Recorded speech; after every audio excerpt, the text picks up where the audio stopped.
বর্তমান সরকারের কাছে বিভিন্ন শ্রেণী পেশার মানুষের হাজার হাজার দাবির মধ্যে রাজনীতিকদের বড় প্রত্যাশা একটি অবাধ, সুষ্ঠু, গ্রহণযোগ্য নির্বাচন।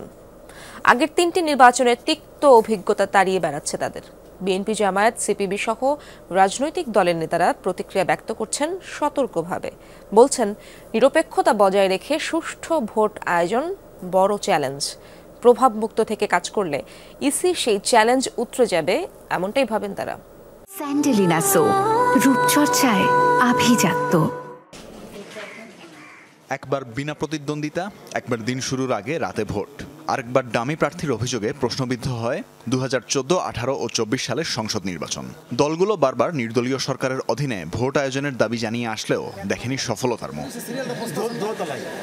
ডক্টর মোহাম্মদ ইউনূসের অন্তর্বর্তী সরকার দায়িত্ব নেয়ার কিছুদিন পরে সরে গেছে আউয়াল কমিশন। সার্চ কমিটির ধারাবাহিকতায় দায়িত্ব নিয়েছে নাসির উদ্দিন কমিশন। এতে কি জন আকাঙ্ক্ষার প্রতিফলন ঘটল? প্রত্যাশার কতটুকু পূরণ করতে পারবেন তারা? এসব বিষয়ে কি ভাবছেন নেতারা? ভোটার তালিকা হালনাগাদ করা, সীমানা নির্ধারণের বিষয়টা এবং পুলিশ প্রশাসন, জুডিশিয়ারি, একেবারে জরুরি যে রিফর্মগুলো, সংস্কারগুলো প্রয়োজন, সেগুলো করার পরই আশা করছি এই নির্বাচন কমিশন একটি নতুন নির্বাচন দেবে। 5ই আগস্টের এই গণ অভ্যুত্থানের এই বিপ্লবের গণ আকাঙ্ক্ষার প্রতিফলন এই সিদ্ধান্তের মধ্যে ঘটেনি।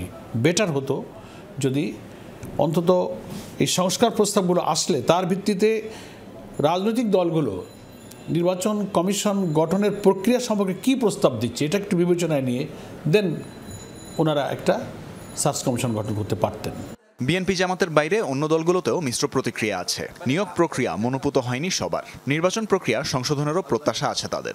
যে নামগুলো গেছে, এইটা তো আপনি যদি বলেন এখন আমরা যে ক্রিয়াশীল রাজনৈতিক দলগুলো আছে কারণ না কারোর প্রস্তাবিত, তো সেই অর্থে তো ওনাদের তো ফার্স্ট বায়াসনেস হতে পারে। আমাদের এমন একটা আইনের পর্যায়ে আসা উচিত যেখানে নির্বাচন কমিশনটা ওই আইনের মাধ্যমে অটোমেটিক্যালি চোজন হবে এবং সেখানে জায়গা থাকতে হবে নির্বাচন সম্পৃক্ত আপনার অভিজ্ঞতা। গতানুগতিকভাবে এর আগেও আমরা আমলাতান্ত্রিকভাবেই নির্বাচন কমিশন গঠন করতাম এবং এবার আমাদের উপায় নেই, এবার এইভাবেই করতে হয়েছে।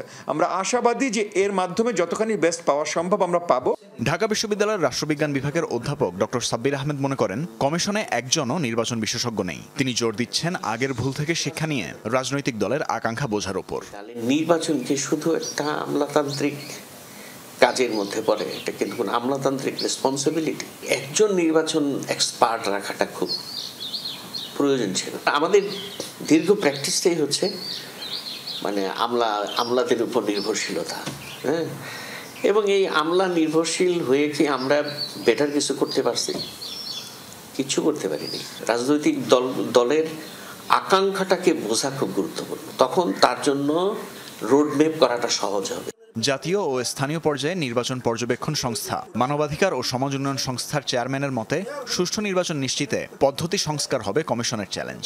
গত 5ই জানুয়ারি যে নির্বাচনটা হয়েছে, বাইরে বিশাল লাইন, কিন্তু ভিতরে কোনো ভোটার নেই। বিগত সরকারগুলো এই কাজ করেছে এবং নির্বাচন কমিশন তখন সরকারের তলবিভাগ হিসেবে কাজ করেছে।